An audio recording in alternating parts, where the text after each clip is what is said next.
બે વર્ષ પહેલા જે માંગ માટે હજારો ખેડૂતોએ આંદોલન કર્યું હતું, ગયા વર્ષે પણ વડગામ અને પાલનપુરના 100 કરતાં વધુ ગામડાના ખેડૂતોએ રેલી કાઢી હતી, એ આશા સાથે કે કોઈક એમનું સાંભળશે, પણ એ સમસ્યા અને માંગ તો ઠેરની ઠેર છે। વાત થઈ રહી છે બનાસકાંઠાના સુકાભટ તળાવ ભરવાની। વડગામમાં જલોત્રા પાસે આવેલું 98 એકરમાં ફેલાયેલું કર્માવા તળાવ, અને જો તે ભરાય તો 125 ગામડાના ખેડૂતોને તેનો લાભ મળી શકે તે છે, પણ એ ભરાતું જ નથી। દર વર્ષે ખેડૂતો આ મુદ્દાને લઈને ચીમકીઓ આપતા રહે છે, રજૂઆતો કરતા રહે છે, વારંવાર આંદોલન કરવાનો અમારી પાસે સમય નથી, ન તાકાત પણ છે, પણ તોય અમારે કરવું પડે છે। એમ ખેડૂતે શા માટે બોલવું પડે છે? ખેડૂતો પાણી માટે એક જગ્યાએ બોર કરે અને એ પણ 1500 ફૂટે આવે, 1500 ફૂટે બોર જાય ત્યારે પાણી મળે, એક વર્ષ ચાલે અને પછી બીજી જગ્યાએ પાછો બોર ખોદવાનો, 3-4% પૈસા વ્યાજે લઈને ખેડૂત બોરમાં પૈસા નાખતો રહે છે, 4% વ્યાજે, અને દેવું કરતો રહે છે। જુલાઈ 2022માં કેબિનેટે એક મોટો નિર્ણય લીધો હતો, તેના વિશે વાત કરીશું। મુક્તેશ્વર અને કમરાવા તળાવ ભરવા માટે એ સમયે 550 કરોડની જોગવાઈ કરી હતી। ભૂપેન્દ્ર પટેલે ટ્વીટ કરીને કહ્યું હતું, જીતુ વાઘાણીએ પ્રેસ કોન્ફરન્સ કરી હતી, પણ આજે તો બંને તળાવો ખાલી છે। તો વર્ષો પહેલાના લોક ભાગીદારીથી ચાલતા સિંચાઈના કામો ગયા ક્યાં? જળ સંચય અને સંગ્રહ માટે હજારો જગ્યાઓએ ખોદકામ કરી નાખ્યું છે, તેનું શું થયું? સુજલામ સુફલામ, ભાડભૂત બેરેજ, બોરીબંધ, આ બધી યોજનાઓના હિસાબ ક્યારે મળશે કે કેમ? પરિણામ મળશે કે કેમ? કે પછી વાર્તા રે વાર્તા, છોકરા સમજાવતા, બસ આવું જ બધું ચાલતું રહેશે ને લોકો પાણી માટે ટળવળતા રહેશે। આ માત્ર બનાસકાંઠાની જ સમસ્યા નથી, સૌરાષ્ટ્રના અનેક વિસ્તારોમાં પણ આ જ હાલત છે, પરંતુ આજે બનાસકાંઠાનો ખેડૂત ફરી એકવાર જળ આંદોલનની તૈયારી કરી રહ્યો છે। કેટલાક આંકડા હું આપની સમક્ષ મૂકવા માંગીશ, જેને લઈને સરકારે કહ્યું હતું, સરકારે ખુદ મુખ્યમંત્રી ભૂપેન્દ્ર પટેલે એ કહ્યું હતું કે કસરા દાંતીવાડા પાઇપલાઇન દ્વારા નર્મદાની મુખ્ય કેનાલમાંથી 300 ક્યુસેક પાણી લઈને એ પાણી બનાસકાંઠાના 73 ગામોના 156 તળાવો, આ બનાસકાંઠાની વાત, અને પાટણના 33 ગામોના 96 તળાવો ભરાશે આ નર્મદાના પાણીથી। મુખ્યમંત્રી ભૂપેન્દ્ર પટેલે જે 550 કરોડની જોગવાઈની જાહેરાત કરી હતી, એમાં આ શબ્દો હતા, આ એમનું પ્લાનિંગ હતું। આ ઉપરાંત તેમણે કહ્યું હતું કે 30,000થી વધારે ખેડૂત પરિવારોની 1.5 લાખ હેક્ટર જમીનને સિંચાઈ માટે આમાંથી આ યોજના થકી પાણી આપવામાં આવશે। આ ઉપરાંત ડિંડરોલ મુક્તેશ્વર પાઇપલાઇન દ્વારા નર્મદાનું 100 ક્યુસેક પાણી વહન કરીને તે મુક્તેશ્વર ડેમમાં ઠાલવવામાં આવશે, જે થકી બનાસકાંઠાના જે પૂર્વ દિશાના ઊંચાઈવાળા ગામો છે તેના 20,000 હેક્ટર જમીનને સિંચાઈનો લાભ મળી શકશે એ યોજના થકી। અને વડગામ તાલુકાના 24 ગામોના 33 તળાવો અને પાટણ સિદ્ધપુર તાલુકાના 5 ગામોના 9 તળાવોને ભરવામાં આવશે। આ યોજના હતી, 400 કરોડ ખર્ચવામાં આવ્યા એ દાંતીવાડા ડેમને ભરવા માટે પાઇપલાઇન થકી, પરંતુ એ ક્યાં ગયું? એ આયોજન તો નિષ્ફળ ગયું, અને પરિણામ એ છે કે આ બધા જ તળાવો આજે પણ ખાલી ખમ પડ્યા છે। સૌથી પહેલા એક ખેડૂત શું કહી રહ્યો છે કે જે કર્માવત તળાવો ભરવાની માંગ કરી રહ્યો છે, તેને સાંભળી લઈએ। ખેડૂતોની જીવન કે પાણી વગર જીવન કેથી જવું? અમારે ખર્ચા કરવા, બોર કરવા, 10-10 બોર કર્યા, 1000 ફૂટ સુધી અમારા પાણી ગયા, પાણી નથી મળતા, એટલા બોર કરવા છતો અમારો દિન પ્રતિદિન ખર્ચો વધતો જાય છે। અમારે ખેતી કરવી કે પછી પશુપાલન માટે ઘાસચારો એ અમારે શું કરવું એમને સમજાતું નથી।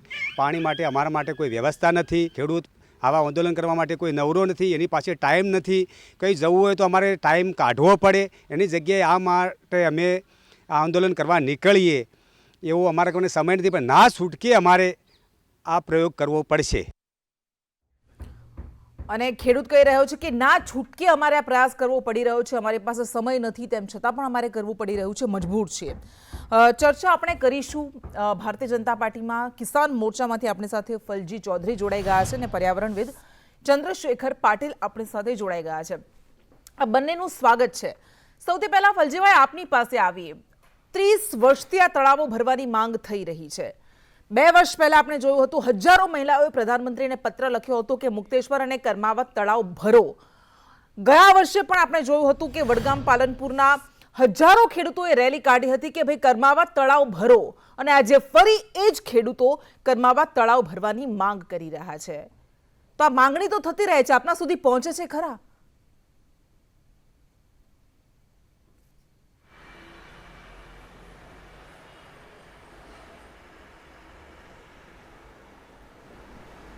આપનો અવાજ નથી આવતો. જી ફલજીભાઈ, મારો અવાજ, હા, આપ મારો સવાલ સાંભળી શકો છો? તૂટ્યો છે. તમારો પ્રશ્ન મેં આગળનો સાંભળ્યો છે. હા, આગળનો મારો પ્રશ્ન મેં સવાલ એ સાંભળ્યો છે હતો કે કે છેલ્લા- માંગણી કરવામાં આવે છે અને આ ભરાશે. હા, મારો સવાલ એ હતો કે 30 વર્ષથી માંગ થઈ રહી છે, 2 વર્ષ હવે પહેલા પણ આપને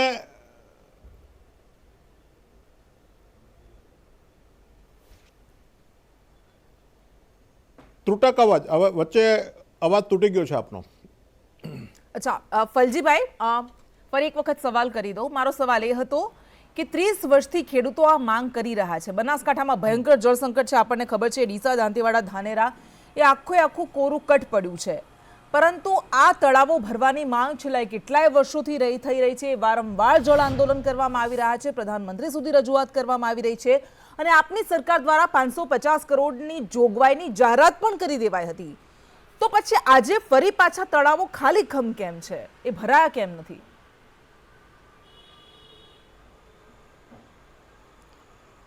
હું આપને એ વાત જણાવવા માંગુ છું કે બનાસકાંઠામાં જે વિસ્તારની અંદર નર્મદા યોજના, હાજી બોલો. નર્મદા યોજનાનું પાણી જે જગ્યાએ નર્મદા યોજનાનું પાણી નહોતું પહોંચતું ત્યાં ભારતીય જનતા પાર્ટીની ખેડૂતોની હામી સરકાર, એમાં આદરણીય વડાપ્રધાન નરેન્દ્રભાઈ મોદી સાહેબની પણ બનાસકાંઠા માટે હંમેશા ચિંતા હોય છે અને એના પણ ખૂબ કાળજી લેતા હોય છે આ જિલ્લાની. અને માનનીય મુખ્યમંત્રી શ્રી આનંદીબેન હોય, વિજયભાઈ રૂપાણી સાહેબ હોય કે આજે ભૂપેન્દ્રભાઈ પટેલ સાહેબે પણ આ કરમાવા તળાવને ભરવા માટે અને એ સાથે મુક્તેશ્વર ડેમના મોટી દાવ ગામથી મોઢેરાથી 311 કિલોમીટરની ચેનેસથી મોટી દાવ ગામથી મુક્તેશ્વર જળાશય જે છે બનાસકાંઠામાં આવેલું એને ભરવાનું અને એમાંથી પાણી લઈને કરમાવા તળાવને ભરવા માટે 7/7/22ના રોજ 7 જુલાઈ 22ના રોજ 862 કરોડ રૂપિયાની યોજના સૈદ્ધાંતિક મંજૂરી આપી છે. આપને હું આજ પહેલા જ પ્રશ્નના પહેલા જ જવાબમાં આજે હું આપને ખુશી સાથે સમાચાર આપું છું કે અડધા કલાક પહેલા માનનીય મુખ્યમંત્રીશ્રીને અમારા બનાસકાંઠા ભાજપના આદરણીય અધ્યક્ષ શ્રી કીર્તિસિંહજી વાઘેલા અને ખેડૂતોને આગેવાન પ્રતિનિધિ મંડળની ટીમ મળી છે અને આવનારા 24 કલાકની અંદર આ કરમાવા તળાવને ભરવા માટેની વહીવટી મંજૂરી આપવાની છે. હું આજે ખૂબ ખુશી આનંદ સાથે માનનીય મુખ્યમંત્રીશ્રીનો આભાર માનું છું કે આ ભારતીય જનતા પાર્ટીની સરકારે જ પાણી માટે ખેડૂતો માટે કામ કર્યું હોય તો માત્ર ભારતીય જનતા પાર્ટીની સરકારે કર્યું છે અને ન થયું હોત તો આજે લેવાય છે અને આપ કહો છો 24 કલાકમાં પાણી આવી જશે, ભરાઈ જશે. આપણે જોઈએ કે ભરાય છે કે કેમ, પણ કેમ એવું થાય છે કે દર વર્ષે ખેડૂતોએ આવા જળ આંદોલન કરવા પડે છે? આવી રીતે આંદોલન કરાય ત્યારે તમને ખબર પડે છે કે આ સમસ્યા છે. ના, આ આંદોલન વખતે પણ મેં માનનીય મુખ્યમંત્રીશ્રીને એ જ દિવસે મેં આવેદનપત્ર આપ્યું હતું અને આપ સૌની ઇલેક્ટ્રોનિક્સ મીડિયાએ પણ ભારતીય જનતા પાર્ટી કિસાન મોરચો પણ અગ્રેસર રહીને આ રજૂઆત કરી હતી અને માનનીય મુખ્યમંત્રીશ્રીએ અમને રૂબરૂ સાંભળ્યા હતા અને આ વાતને સ્વીકારેલી છે. બનાસકાંઠાનો એક પણ ખૂણો આ જ વિસ્તારમાં હું રહું છું. કૃષ્ણાબેન, આ કરમાવા તળાવની બાજુમાં જ મારું ખેતર, મારું ગામ છે, એ જ વિસ્તારનો હું છું. હમણાં મારા મિત્ર જે ખેડૂત આગેવાન હતા એ પણ મારા નજીકના મિત્ર છે, જસુભાઈ ધોળિયા, એમની પણ મેં વાત સાંભળી છે. અને ખેડૂતો વચ્ચે રહેનારો વ્યક્તિ છું અને આ તળાવને ભરવા માટે આજે એક અડધો કલાક પહેલા આ લાઈવ આપની સાથે વાત કરી રહ્યો છું. માનનીય મુખ્યમંત્રીશ્રીએ ખાતરી આપી છે કે 24 કલાકની અંદર ખેડૂતોને એમ કહ્યું છે આજે વહીવટી મંજૂરી બાકી. ફલજીભાઈ, આ કેટલા સમયથી તળાવ ખાલી પડ્યું છે? કેટલા સમયથી ખાલી છે? એવું તો નથી કે આ 1-2 મહિનામાં ખાલી થઈ ગયું છે, ત્યાં સુધી ભરાયું હતું. અરે નર્મદા, કૃષ્ણાબેન, નર્મદા ડેમ ખાલી પડ્યો હતો. નર્મદા ડેમને ભરવા માટે પણ નરેન્દ્રભાઈ મોદી સાહેબ જ્યાં સુધી બેઠા નહીં ત્યાં સુધી દરવાજા મૂકવાની મંજૂરી નથી મળી. જો બીજા લોકો એવું કહેતા હોય કે પાણીની ચિંતા, ખેડૂતોની ચિંતા જો કોંગ્રેસના લોકો કરતા હોત તો નર્મદા ડેમ વહેલો પૂરો થઈ ગયો. 70 વર્ષમાં ના જોવી પડી હોત. અરે બનાસકાંઠા એક બૂંદ માટે તરસતું હતું, પણ આ નર્મદા યોજનાને લટકાવી રાખવાનું પાપ કોંગ્રેસે કર્યું હતું. ભારતીય જનતા પાર્ટી, તમે કિસાન મોરચામાં છો તો તમારે કદાચ ખેડૂતો વિશે વધારે વિચારવું જોઈએ, પણ તમે ભારતીય જનતા પાર્ટીના કિસાન મોરચામાં છો એટલે ભારતીય જનતા પાર્ટી વિશે જ વિચારી રહ્યા છો. પણ મેં ખેડૂતો સાથે વાત કરી છે ત્યાંના, અને એમનું એવું કહેવું છે કે જે પણ બોર ખોદીને કેટલા 4% 5%ના વ્યાજે લોકો પૈસા લે છે, બોર ખોદે છે, 1200 ફૂટે માંડ પાણી આવે, ક્યાંક તો એવું છે કે 200 ફૂટે જ પથ્થર આવી જાય છે, અને 1200 ફૂટે પાણી આવે, 1 વર્ષ વપરાય અને ફરી પાછો બીજી જગ્યાએ બોર ખોદવાનો, પછી ત્રીજી જગ્યાએ ખોદવાનો, એટલે આવું ચાલતું રહે છે અને દેવાના ડુંગર તળે એ દબાતો રહે છે. તો સવાલ એ છે કે પરમનન્ટ સોલ્યુશન કેમ નહીં? આપણે ચંદ્રશેખર પાટીલ પાસે જઈએ. ચંદ્રશેખરજી, આ જે સમસ્યા છે બનાસકાંઠાની, અને ખેડૂતો સાથે વાત કરી, એમનું એવું કહેવું છે કે પશ્ચિમથી પૂર્વનું જે પણ યોજનાઓની વાત થશે, કારણ કે પૂર્વનો વિસ્તાર ઊંચાઈવાળો છે, તો એ પાઇપલાઇનનો જે પણ પ્રોજેક્ટ હશે એ નિષ્ફળ જ જવાનો છે, શક્ય નથી જ થવાનો. આ પહેલાં પણ જે વાત થઈ 450 કરોડના પ્રોજેક્ટની, એમાં પણ એવું થયું હતું કે માંડ હજુ તો 1 કલાક પાણી આવ્યું અને પછી બંધ થઈ ગયું, અને પછી ફરી પાછું ક્યારેય પાણી આવ્યું જ નહીં. તો આ બનાસકાંઠાના જળસંકટની સમસ્યા જે છે એ શું ભૌગોલિક છે? શું એનું કોઈ નિરાકરણ આવી શકે એમ છે જ નહીં? નિરાકરણ આવી શકે છે. આપણે 1960માં ગુજરાત બન્યું, બરાબર છે, એટલે આપણે આમ કહીએ તો આપણા પોતાના ગુજરાતના મુખ્યમંત્રી બન્યા. તો જે ગુજરાત બન્યું તો સમસ્યા એના પહેલાં કેવું હતું કે આપણા ગુજરાતની વાત કરીએ તો ઘણા પ્રમાણમાં વૃક્ષો હતા, લગભગ 8 થી 9% જેવા વૃક્ષો હતા આપણા ત્યાં. અને છેલ્લા દિવસોની વાત કરીએ તો ગુજરાત સરકારનો જ રિપોર્ટ છે, લગભગ હવે 2.5% જેવું જંગલ રહ્યું છે કે આપણે વૃક્ષો રહ્યા છે. તો એક પર્યાવરણવિદ હોવાના કારણે હું એટલું કહીશ કે જ્યાં સુધી તમે વૃક્ષો નહીં વાવો અને એ વૃક્ષો તમે પાણી રોકશે, પછી પાણીને સંગ્રહ કરશે. અત્યારે શું થઈ રહ્યું છે, બધા જ લોકો બોર કરી રહ્યા છે. બોર કરવાથી શું થાય, તમે જેટલા હોલ પાડશો જમીનમાં પાણી સ્ટોર કરવા માટે, એ જો એ બધું નીચે જઈ રહ્યું છે, એટલે તમે અત્યારે પાણીથી ભરી પણ દેશો તો એ પાણી સંગ્રહ તો થવો જોઈએ, એ નહીં થાય. એટલે એના માટે શું છે, સૌથી પહેલાં બધા ખેડૂત મિત્રોએ વૃક્ષો લગાડવા જોઈએ. અને આ એક દિવસનું કામ નથી, આ તમે સતત 10-15 વર્ષ કામ કરશો તો પાણી ટકશે. પણ ત્યાં સુધી કેમ કે સરકાર પણ જો પાણી ભરી દેશે તો પણ એ તો ખાલી નીચે જમીનમાં જ જવાનું છે સાહેબ. ખેડૂતો ત્યાં સુધી શું કરે? તો ત્યાં સુધી એક જ છે કે તમે વૃક્ષો વાવો અને બધી જગ્યાએ એનું તમને પર્યાવરણવિદના હિસ્સાથી કહું છું, વોટર હાર્વેસ્ટિંગ કરવું પડશે. ના ચાલે, પણ હવે શું છે, તમારે જે નુકસાન થયું છે એને એક દિવસમાં નહીં ભરી શકાય, પણ તમે એને ધીરે ધીરે કરીને વોટર હાર્વેસ્ટિંગ કરીને પાણી બચાવીને આપણે આ બધું કરી શકીએ છીએ. અને સાથે સાથે વૃક્ષો લગાડીને પણ આ બધું કરી શકીએ છીએ. એટલે લોકોમાં જ્યાં સુધી અવેરનેસ નહીં આવે પાણી બચાવવાની, ત્યાં સુધી આ પ્રોબ્લેમ તો ચાલુ જ રહેશે. સરકાર કેટલું પણ પાણી ભરી નાખે ત્યાં, કેમ કે જમીનની અંદર જ જતું રહે ને, કોઈ પણ પાણી સ્ટોર કરવા માટે કોઈ જગ્યા તો જોઈએ એવી. કેમ કે બોર તમારું 1500 ફૂટ ગયું છે, તો એ જે બધી પોકળીઓ નિર્માણ થઈ છે, તો પાણી તમે ભરો પણ તો એ બધું જમીનમાં જ ઉતરી જાય. અને એને સ્ટોર કરવું હોય તો એવા વૃક્ષો લગાડો આજુબાજુના, જે આપણા લોકલ વૃક્ષો છે, જે જગ્યામાં થતા હોય, લીમડો છે, તમારે વડનું ઝાડ છે, તમારે બીજા ઝાડો છે, તો એ તમે લગાડો તો એ પાણી સ્ટોર કરી મૂકે. કોઈ પણ ઝાડ હોય એના જોડે પાણી હંમેશા સ્ટોર હોય તો જ એ જગે. તો એ વસ્તુ આપણે કરવી પડશે. શરૂઆત આવી રીતે જ કરવી પડશે, ધીરે ધીરે. અને પાણીનું મૂલ્ય આપણે વધારે કરવું પડશે. ફક્ત આ ગુજરાતની સમસ્યા નથી, આ સંપૂર્ણ વિશ્વની સમસ્યા છે. એટલે એના માટે સૌથી વધારે વૃક્ષો વાવવા પડશે. તમે કાપ કરવાનું બંધ કરો અને વૃક્ષો વધારે સંખ્યામાં લગાડો, તો વધારે સંખ્યામાં પછી વરસાદ પણ આવશે અને પછી એવી રીતે તમે પરમનન્ટ સોલ્યુશન આનું વાત કરી. આપણે આ સ્કૂલમાં ભણતા હતા આવું કે વૃક્ષો આપણા સૌથી મોટા મિત્ર છે, અને જે આપણે આખું કારણ કીધું આપણે ત્યારે ભણતા હતા. પણ અત્યારે ખેડૂતો જે સમસ્યામાં મુકાયેલા છે, તો અત્યારે એ શું કરશે? તમે કહ્યું કે સરકાર પાણી ભરશે તો પણ એ તો જમીનમાં જતું જ રહેવાનું છે, તો પછી એનો અર્થ એ થયો કે ખેડૂતો એમના પાણી વિના ટળવળતું રહેવાનું? એનું કોઈક તો સોલ્યુશન હશે ને? જે અત્યારે ટેમ્પરરી આપણે જે વાત કરીએ પરમનન્ટ સોલ્યુશનની વાત છે, પણ અત્યારે શું? ટાંકાઓ ભરી નાખો. અત્યારે શું, તો તમે સ્ટોર કરવું પડશે પાણી. તમે તળાવમાં સ્ટોર ના કરી શકો ક્યારે પણ, એ તો જમીનમાં પણ ઉતરે પાણી. એટલે તમે નાના નાના ટાંકાઓ ને એવું બધું બનાવવું પડશે. બધા જોડે લગભગ હશે જ ત્યાં, બધા ખેડૂતોને આ વસ્તુની જાણ છે, એટલે હશે. એને વ્યવસ્થિત ઉપયોગ કરવું પડશે ને એવા તમારે પાક લેવા પડશે જે ઓછા પાણીમાં થાય. હવે તમે ત્યાં બીજા એવા બાજરીને એવા બધા પાક લો કે જેમાં વધારે પાણી વપરાય, ઘઉંમાં પાણી વધારે વપરાય, ભાતમાં પાણી વધારે વપરાય, તો એ બધા પાકો તમે નહીં લઈ શકો. બરાબર, ચોખ્ખો એમનો. એટલે મેઇન વસ્તુ પ્રોબ્લેમ ક્યાં છે કે આપણે એવા પાક બનાવવા પડશે, એવા લેવા પડશે ત્યાં કે જે ઓછા પાણીમાં થાય અને એવી રીતે તમે ખેતી કરી શકો છો.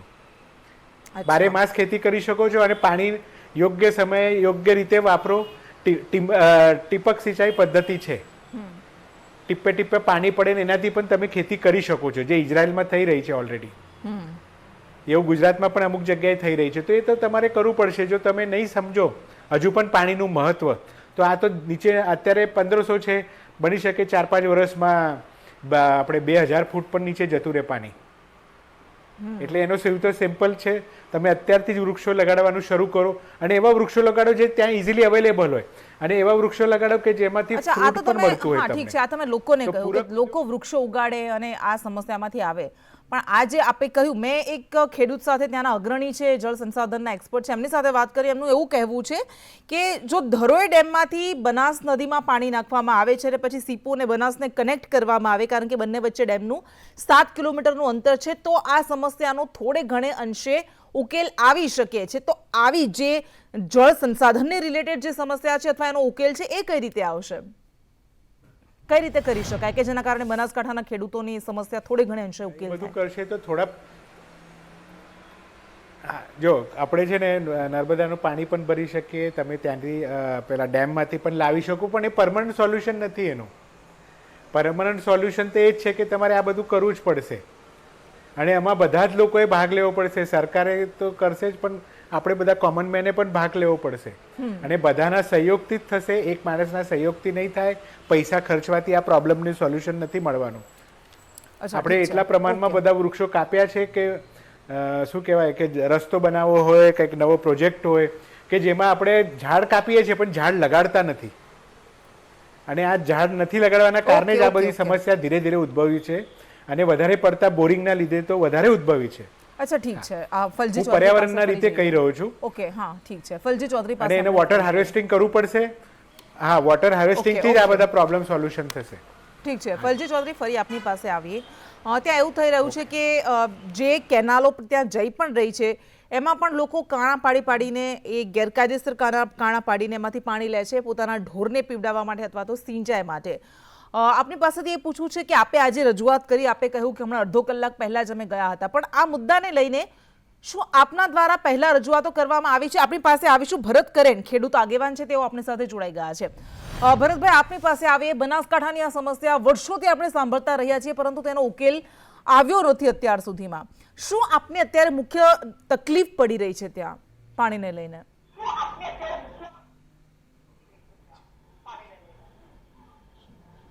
જી બેન, પ્રથમ તો સંદેશ ન્યૂઝને ધન્યવાદ અને આભાર માનીએ છીએ ખેડૂતો કે સંદેશ ન્યૂઝે ખેડૂતોનો આ પ્રશ્નને વાચા આપી.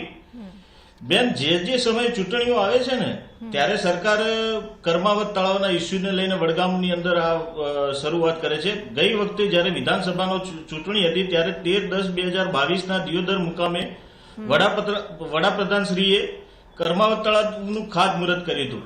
તો આ ડબલ એન્જિનની સરકારમાં કયા એન્જિનમાં ખામી છે એ હજી સુધી ખેડૂતોને સમજાતું નથી. 2017માં મોદી સાહેબે જે વચન આપ્યું હતું કે ખેડૂતોની આવક ડબલ થશે, એટલે 2022માં જે થયું એટલે આ સરકારની કહેણી અને કથણીમાં ફરક છે. એટલે બેન, હકીકતમાં ખેડૂતો આ પ્રશ્નથી બહુ હેરાન છે. આના માટે બીજેપી ગવર્મેન્ટે જ્યારે રેલી યોજી મે મહિનામાં ખેડૂતોએ, અને રેલી પછી એમને સાંત્વના આપ્યું. સામે વિધાનસભાની ચૂંટણીઓ હતી, શું પછી કહેવાયું મોદી હતું સાહેબે આવીને ખાતમુહૂર્ત કર્યું. એના પછી એ રીતે જાહેરાત કરવામાં આવી કે ભાઈ તળાવનું સર્વે થઈ ગયું છે, તળાવ માટે તાંત્રિક મંજૂરી આપવામાં આવી છે 500 કરોડની. અને આ વખતે બજેટની અંદર એક પણ જગ્યાએ કોઈ પણ જગ્યાએ તળાવનો કોઈ ઉલ્લેખ જ નથી કર્યો. કોઈ તળાવ માટે કોઈ રકમ પણ ફાળવવામાં આવી નથી. એટલે આ ખેડૂતોની લાગણી સાથે રમત કરવા સિવાય બીજું આ પાર્ટીના અંદર કશું થતું જ નથી. એટલે એ જે બોલે છે એનું પાલન જ કરતી નથી. અચ્છા, ફલજીભાઈ એવું કહે છે ભરતભાઈ કે હમણાં અડધો કલાક પહેલા જ અમે મુખ્યમંત્રીને મળ્યા સૌ ભારતીય જનતા પાર્ટીના કિસાન મોરચાના નેતાઓ અને કાર્યકર્તાઓ, અને એમણે એવું કહ્યું છે કે 24 કલાકમાં પાણી ભરાઈ જશે. આપને વિશ્વાસ છે? પાણી ભરાઈ જવાની વાત નથી કરતો. અચ્છા, હમણાં તો આપે કહ્યું. એક મિનિટ. હા, ફલજીભાઈ, આપે શું કહ્યું હતું? સૈદ્ધાંતિક મંજૂરી મળી જશે. અચ્છા, તો અને પછી પાણી ક્યારે કામની આવશે? પ્રગતિ થશે. ટૂંક સમયમાં આપણને જમીન પર કામ દેખાશે. અચ્છા, ટૂંક સમયમાં. ઓકે, એ ટૂંક સમય ખબર નહીં ક્યારે આવશે. પાણી ભરતભાઈ, ભરવા માટેની જે મંજૂરી જોઈએ, વહીવટી મંજૂરી જોઈએ. અરે બેન, ટૂંક સમય એટલે તો ટૂંક સમયની અંદર 1 દિવસ આવે, 1 કલાક આવે, 1 મિનિટ આવે, 1 વર્ષ આવે અને 10 વર્ષ એ ટૂંક સમયમાં જ ગણાય. હા, કારણ કે એટલે 2 આ વર્ષ પહેલા સરકારના પણ તમે ટૂંક જ વાત સમયનો કરી ખ્યાલ જ હતી. નથી રહેતો. કારણ કે 2019ની જ્યારે લોકસભા હતી, મેમ 2019ની લોકસભા હતી, એ સમયે 6 કરોડ રૂપિયા એમને સર્વે માટે ફાળવ્યા અને 2020ની અંદર જ્યારે લોકસભા પતી, હા. એ સમયે સરકારે એવી જાહેરાત કરી કે ઊંચાઈ ઉપર છે એટલે પાણી પહોંચી શકે નહીં. હા, બિલકુલ. બરોબર. ફરીથી પાછી આ ખાતમુહૂર્ત કર્યું. મુખ્યમંત્રીશ્રીએ જાહેરાત કરી કે અમે સૈદ્ધાંતિક મંજૂરી આપીએ છીએ અને 500 કરોડની જોગવાઈ કરીશું. હજી સુધી એ બધું અધરતાલ છે અને ફરીથી આ ચંદ્રશેખર સરકાર પાટીલ આજે સાહેબે જે વૃક્ષોની વાત ભાજપના કરી, પ્રવક્તા શ્રી કહી રહ્યા છે કે અમારી ચર્ચા થઈ ગઈ છે અને જે વૃક્ષો જાહેરાત કરશે. વાવવાની એમને એટલે વાત કઈ કરી, રીતે તો ખેડૂત આ વૃક્ષો માટે જાહેરાત કરશે? અમારા ઠીક આદરણીય છે. શંકરભાઈ ચૌધરી સાહેબ બનાસ ડેરીના જે ચેરમેન છે, હા, એમણે પણ એક મોટું અભિયાન બનાસ ડેરી દ્વારા ખેડૂતોને સાથે લઈને ચલાવ્યું છે. સીડબોલ, ડુંગર ઉપર પણ ઝાડ ઉગે અને નવા આખા ડુંગરો પણ નવું પલ્વિત થાય, શેઢા ઉપર પણ ઝાડ ખેડૂતો વાવતા થાય, એ માટે એક અચ્છા. નવી જાગૃતિનું અભિયાન પણ આદરણીય શંકરભાઈ ચૌધરી સાહેબે ચલાવ્યું છે. એમાં ઓકે, ખેડૂતો ખૂબ પણ સરસ ખૂબ મોટી વાત છે. સંખ્યામાં જે સાથ આપી અભિયાન ચલાવવામાં આવ્યું છે રહ્યા તો છે. બીજી વાત એ ઠીક છે છે, કે ઓકે. પાણી બચાવવા માટે, હા, હા, પાણી હા. બચાવવા માટે હા, એ પણ વૃક્ષો બનાસકાંઠાના ઉગાડવામાં આવે, ખેડૂતોએ આખા પર્યાવરણની ગુજરાતમાં, આખા જાળવણી દેશમાં કરવામાં આવે, આ બધું સૌથી છે, પણ પહેલા આ પરમનન્ટ સોલ્યુશન આપશે, પણ એના માટે વર્ષો લાગી જશે. ત્યાં સુધી ખેડૂત શું કરે એ આપનો સવાલ હતો. ઠીક છે, આપ તમામ અમારી સાથે જોડાયા, આપનો ખૂબ ખૂબ આભાર. અને હજુ તો ઉનાળાની શરૂઆત પણ નથી થઈ, ત્યાં જ આવી રીતે જળ આંદોલનના ભણકારા વાગવા લાગ્યા છે, એંધાણ વાગવા લાગ્યા છે ને ડાકલા વાગવા લાગ્યા છે. ઉનાળામાં શું હાલત થશે? જો સરકાર ખરેખર ઈચ્છે છે કે ખેડૂતોને આવી રીતે વલખા ન મારવા પડે તો અત્યારથી જ તૈયારી કરવાની જરૂર છે.